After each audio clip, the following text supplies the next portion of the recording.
Nerds. It's daddy history. Just realized I didn't say that in my other videos. That's who I am. This is what I do. So now we are finishing up at Huntington Park, one of the calmest places on Nob Hill.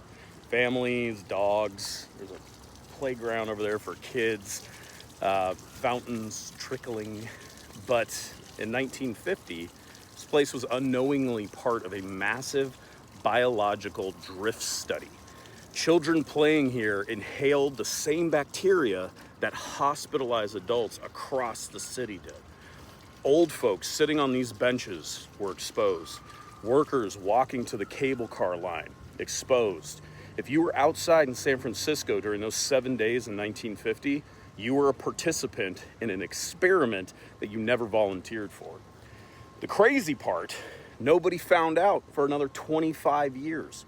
That's 2.5 decades of government silence.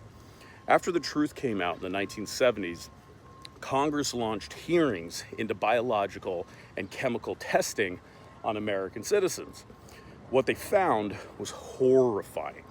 Over 239 secret tests, that's a great shot, had been conducted nationwide.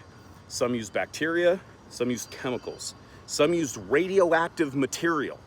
Many targeted marginalized or low-income communities. Operation Sea Spray was just one of the largest and one of the deadliest because the infection that killed Edward Nevin. But even after exposure was proven, the government refused to accept liability. Instead, they argued the bacteria, quote, should have been harmless. Modern science says otherwise. Serratia marcescens is now recognized as a pathogen that can cause pneumonia, infection, and death, especially in vulnerable peoples, which means Operation Sea Spray wasn't just unethical, it was dangerous. And this is where the story hits the present. Operation Sea Spray matters because it demonstrates the danger of governments operating without transparency, especially when public health is at stake. Sound familiar? It shows how easily science can be weaponized. It reminds us that justice often arrives decades late, if at all. When we talk about medical mistrust today, especially in communities that have experienced government overreach, this is part of the story. People didn't become skeptical overnight. Events like Operation Sea Spray shaped the nation's psyche. And standing here in Huntington Park, a place that feels so peaceful, it's sobering to remember that history doesn't always leave visible scars. Sometimes the air itself was the weapon, and the people walking these sidewalks had no idea.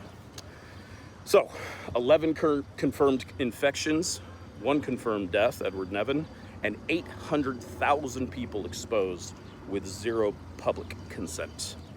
And that's Operation Sea Spray right here from Nob Hill in beautiful San Francisco.